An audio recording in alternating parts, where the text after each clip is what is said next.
During the time period, the Elections Commission decided to remove Student Senator James Hankins from the Student Senate President ballot. Can you talk about that and your response to his removal? Man, that year, that was the year that I've never been more, pardon my French here, I've never been more pissed off about something in my life. Like I was so outraged at everything that happened that year.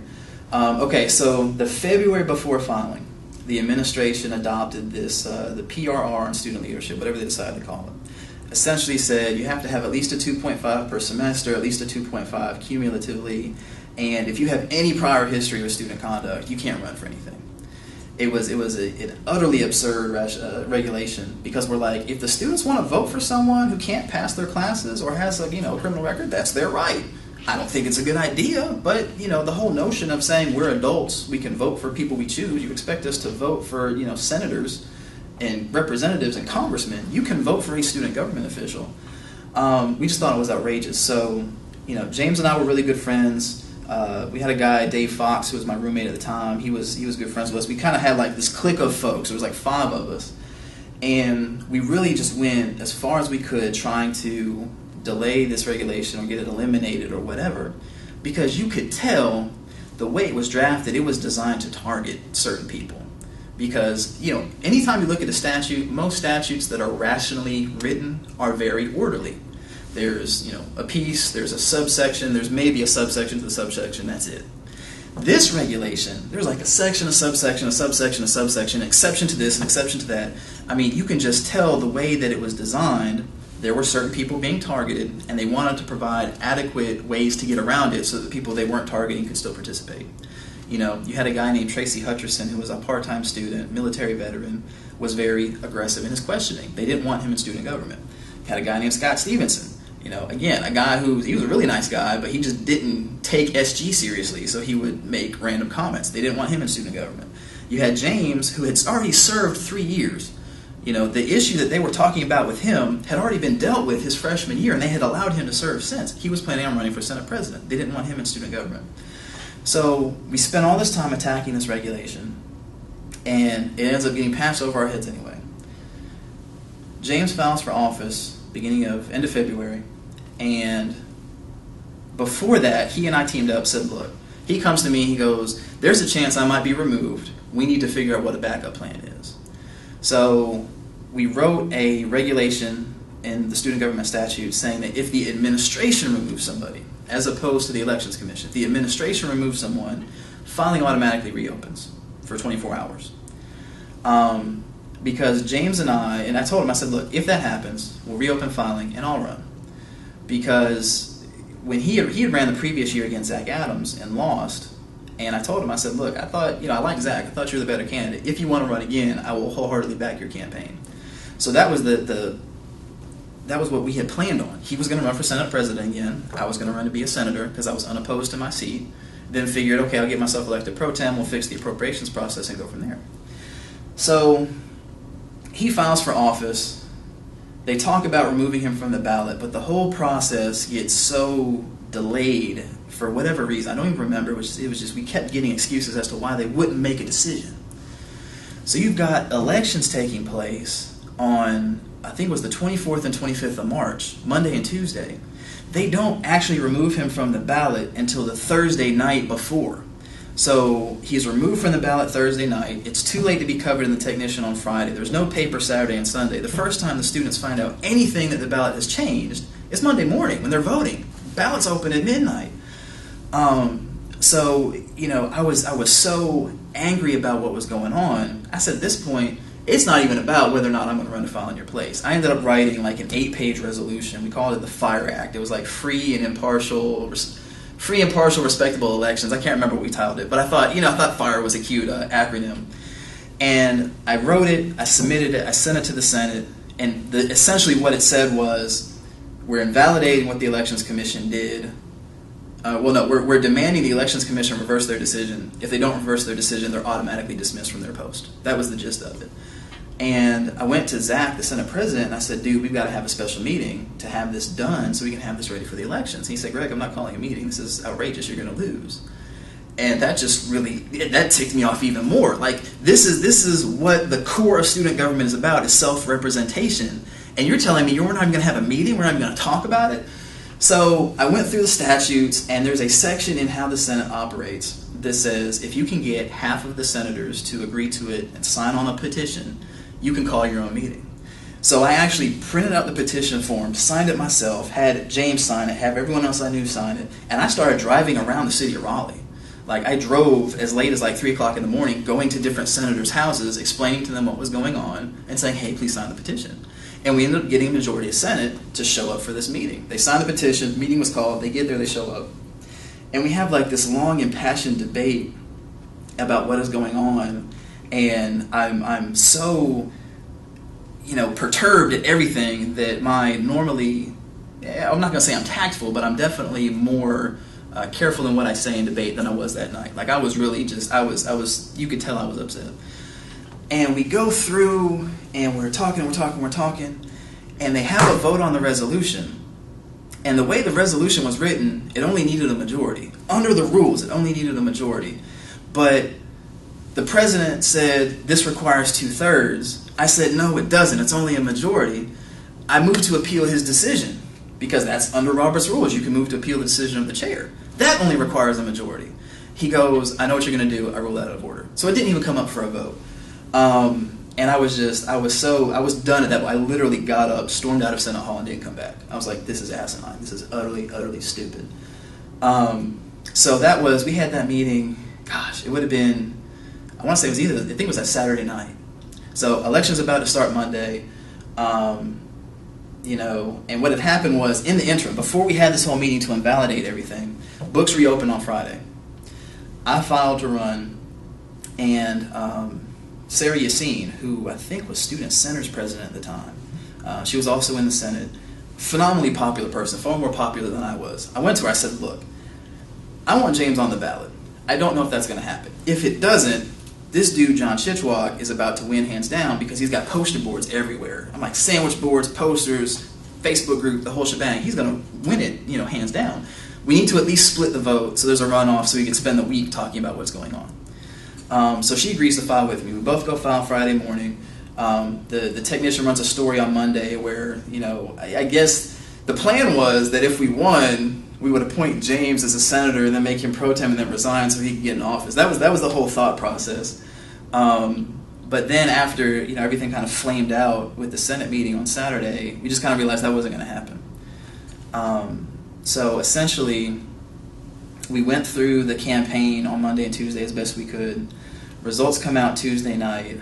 I came in 3rd out of 3 again, which just has really, you want to take a guy and just crush him, I had given up an unopposed Senate seat where I could have been in the Senate helping to effect change. Voluntarily gave all that up to run for office, thinking at the very least I'd be in the top 2, and I came in 3rd.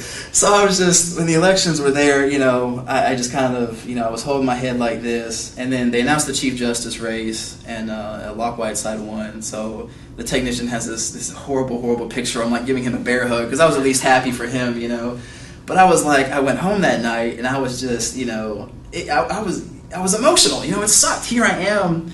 I've finally come back from being a dropout. I've gotten back into student government in a position where I can make a difference. I give it up and I fail. It was a horrible, horrible 24 hours. And then I get a call from Sarah going, I'm in a runoff. I don't want to be in this campaign. I'm trying to study abroad. And she drops out. So all of a sudden I'm back being excited again. Okay, she drops out. I'm in the runoff. I'm going to go after this. I'll go after this guy. And then there became this whole debate of, well, if she drops out, do we have a change of the ballot? Or do we just declare that the only guy left is the winner? And I'm regardless of whether I'm the candidate or not, the Constitution says you have to have a majority. This guy barely got a 1/3. The student body clearly does not want him in office. You can't just say you're the guy. So again, at another one of these late night meetings, the Thursday night before the Monday-Tuesday runoff, they say, okay, we'll allow Sarah to withdraw, we'll put Greg in his place, and go from there.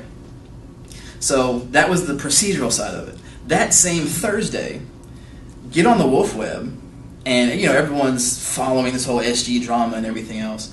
Get on the Wolf Web, and there are pictures of the guy that I'm now running against from his Facebook page, where there's a photo of him in a UNC Chapel Hill hat, and he's in a Facebook group that says the only reason I go to state is because I didn't get accepted to Carolina, that he left the day he filed for office. So I'm like, you know, I already didn't like the guy, but I'm like, and you're a Chapel Hill fan too? And lo and behold, this is why I had to bring props. So, okay, to me, I'm going to show y'all what I thought was the height of, this is my poster. I just thought this was the cleverest thing.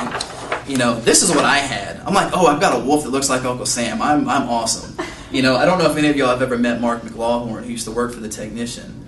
A lot of this wolf that he uses for like the library and everything else was his creation. I said, dude, I will buy you a 12-pack of beer if you will just draw me a wolf, because I need publicity and I don't have creative talent. So that was my poster. I had these up, you know, everywhere. I thought they were cool. So, of course, that didn't work because I came in 3rd out of 3. But then I get on the wolf web, and a guy named Evan Kinney, who I didn't meet until after the election, had created this thing. And I'm like, you know, I thought this was just the coolest thing ever. Because I've never seen this guy, you know, I've never really talked to the Chichwa kid, but never seen the guy on the wolf web. All of a sudden, you've got people printing out 8.5 by 11 copies on their home printers, putting them up around campus. So I'm like, I'm in the runoff. Well, I said, you know, I'm not going to bother putting those up. I just sat back and let this whole thing go on. And sure enough, you know, we have the, you know, there's an old saying in politics that when your opponent is destroying himself, get out of the way. And that's basically what I did. You know, I printed 4 copies of that to put up the Tuesday of the elections.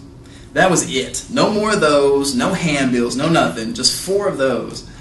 And the day I'm putting them up in the brickyard, I put them up at 8 in the morning. One of my friends was, my friend Dave Fox, my roommate, was running for treasurer. He was in a runoff. He was in the brickyard. And a student I had never met walks up to me, shakes my hand, he goes, I just want you to know this is the most immature thing I've ever seen. I hope John kicks your ass. And I'm like, you know, and then he tried to walk away. So I held onto his hand because he gave me a handshake. I'm holding onto his hand. I was like, hey, you know, tell John good luck. And he just kind of gave me this look like, what is wrong with you? So we, the posters are up. I go to class at 9:10. I get back by 10:15. They're all gone. Like someone had completely destroyed them. And I'm like, are you serious? Like these are in a high visibility area. Someone just like took them down and crumbled them up. So I said, okay. Here's what we're gonna do. I go to the hardware store and buy like the bright orange tape you use to mark off an area. Got my staple gun, printed out 4 more fresh copies, and changed the bottom that says, look, this was paid for by the T. Greg Doucette campaign. Didn't create the poster, but I paid for this one. Put them on the sandwich board, staple them in place, take the construction tape and line them around. And I had actually been talking with folks on the Wolf Web saying, hey, you know, the Chichwa campaign is tearing down my own posters. Can we have someone in the brickyard for when these go up? And a young lady named Christine Wadill said, sure, I'll be there. So she gets there at lunchtime as I'm getting ready to put these up, and she's got a camera. And she goes, I'm going to go hang back by the atrium and just kind of watch you, and if anything happens, I'll snap photos. And as I'm stapling this one into place, you know, this is the 4th one out of the 4. Young lady comes up to me and goes, she just starts taking it off the board, like undoing what I have just stapled in place. I walk up to her and I'm like, you can't do that. She's like, sure I can. And just snatches it right off, crumples it up and throws it in the trash can. Meanwhile, Christine is like snapping pictures the whole time, so the whole sequence of events are end up caught on photo. Come to find out, I was a staffer for Technician. Like she was a design editor for Technician, was working on the Chichwa campaign. And it just kind of like became this whole uproar on the Wolf Web where everyone's posting the pictures, look at this crazy girl, the Chichwa campaign sucks, blah, blah, blah. So then that night at like, I think they finally finished counting the ballots at like 1 o'clock in the morning, they announced the results. And, you know, by the grace of God, I'm like, spent about $30 on the campaign, I get 61% of the vote in the runoff. And it was like the craziest thing. Like when they announced the results, they announced the percent first, and then they announced who got that percent. And I had been talking to Joe Sevitz, who was a student senator, like big time SG geek, like on par with me as far as like knowing the minutia of how SG operates. And I said to him, I said, look, judging by the turnout, my guess is if it's a close race, you know, 52, 53% either way, he won. If you get over the 60% threshold, I guarantee you it's a victory for me because that means everyone just like went against him.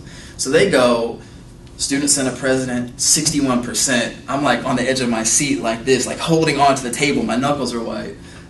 They go, T. Greg Doucette. And I jump up, I go, I say woohoo at the top of my lungs. I had on an NC State hat. So I lean over to John Chitchwalk's folks and I tap my hat and go sit back down. And, him and his crew got up and left. But it was like the most exhilarating high I had had to go from being a freshman running for this office and losing, making a peace with myself that I would never run for the position again, end up through this bizarre chain of events being on the ballot, and then winning. I went from being the youngest SSP candidate in history to being the oldest one to ever actually serve. I mean, it's just like the most bonkers thing, you could ever imagine. It was cool.